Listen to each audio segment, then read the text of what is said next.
আল্লাহ বলেন আমিনু কামা আমানান নাস, ও মানুষরা তোমরা ঈমান আনো যেমন ঈমান এনেছে আম্মারের মা সুমাইয়া এবং আম্মার। কত কষ্ট দেওয়ার পরেও তারা ইসলাম ছাড়েন নাই। আল্লাহ রাব্বুল আলামিন বলেন আমিনু কামা আমানান নাস, তোমরা ঈমান আনো এমন ঈমান যেমন ফেরাউনের স্ত্রী আসিয়া ঈমান এনেছেন।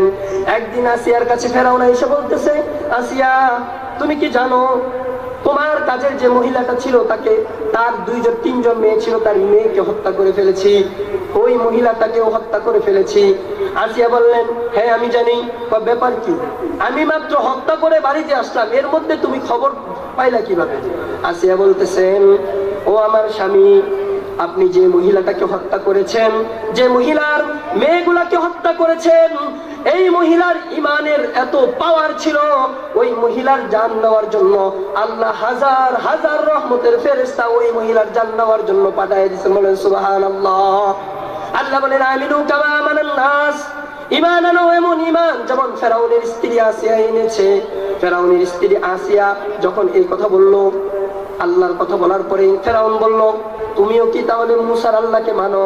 হ্যাঁ আমি মুসার আল্লাহর প্রতি ঈমান এনেছি, আমিও ঈমান এনেছি মুসার আল্লাহর প্রতি, আমিও ঈমান এনেছি আমার আল্লাহ যিনি আমাকে সৃষ্টি করেছেন তার প্রতি।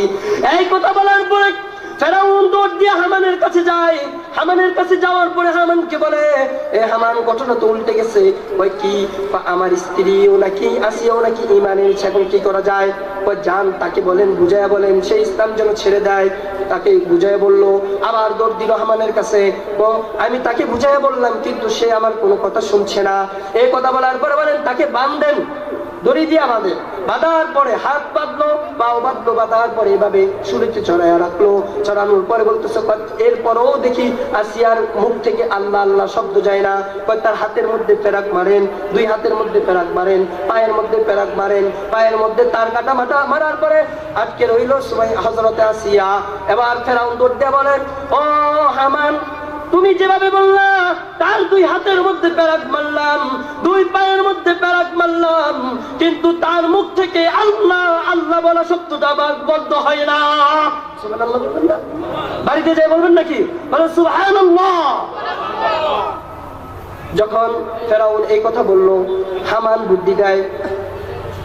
প্রধানমন্ত্রী ভালো থাকে, যে নেতা থাকে মূল নেতা সে ভালো থাকে, তার ছেলেবেলারাই তাকে নষ্ট করে।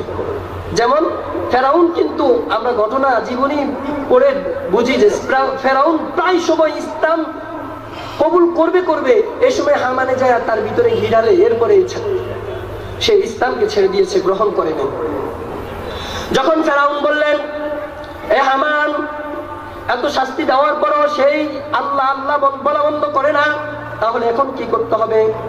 তাহলে তাকে হত্যা করে ফেলেন। ফেরাউন তার কাছে যায় বলতেছে আসিয়া, ঘটনা তো অনেক লম্বা আপনারা জানেন। ফেরাউন যা আসিয়াকে বলল আসিয়া তুমি ইসলামটা ছেড়ে দাও, যদি ছেড়ে দাও তাহলে তুমি সুখে শান্তিতে থাকতে পারবা। আসিয়া কোনো কথা বলে না, শুধু আল্লাহ আল্লাহ জিকির করে।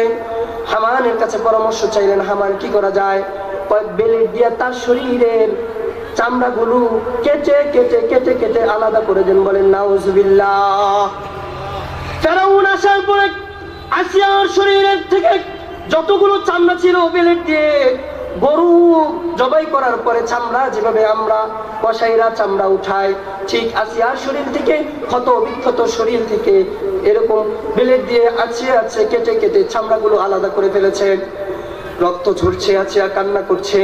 এরকম মুহূর্তে আসিয়ার মুখের মধ্যে যাইয়া ফেরাউন কানে কানে বলেন ইসলাম ছেড়ে দাও। আসিয়া বলেন না না ছাড়বো না। আসিয়া কথা বলে না, চুপ কইল। আসিয়ার মুখ দিয়ে আল্লাহ আল্লাহ জিকির আসে। ফেরাউন আবার হামানের কাছে যায়, হামান ব্যাপারটা তো এরকম, আল্লাহ আল্লাহ জিকির করতেছে, এখন ইসলাম থেকে কিভাবে তাকে ছাড়া হয়? তাকে হত্যা করেন। কিভাবে? বিশাল বড় একটা পাথর নিয়ে তার উপর মারেন, মারার পরে দেখবেন সে মৃত্যুবরণ করবে। ফেরাউন যেই কথা সেই কাজ, বিশাল বড় পাথর মাথার মধ্যে নিলেন, তার উপরে মারবে। এমন সময় হঠাৎ করে আসিয়া এই অবস্থায় হেসে উঠলেন, শরীর থেকে রক্ত ঝরছে, তার শরীরের মধ্যে আঘাত, রক্তগুলো ঝরছে, ক্ষত বিক্ষত শরীর নিয়ে হাসতেছে। ফেরাউন হতভম্ব হয়ে গেল, ব্যাপার কি? এই আসিয়া তুমি হাসো কারণ কি? এই কথা বলার পরে আসিয়া অনেক কথা বুঝাইতে গেল। আসলে সময়ও শেষ, নামাজের সময় হয়ে গিয়েছে। যে কথাগুলো বললাম আল্লাহ পাক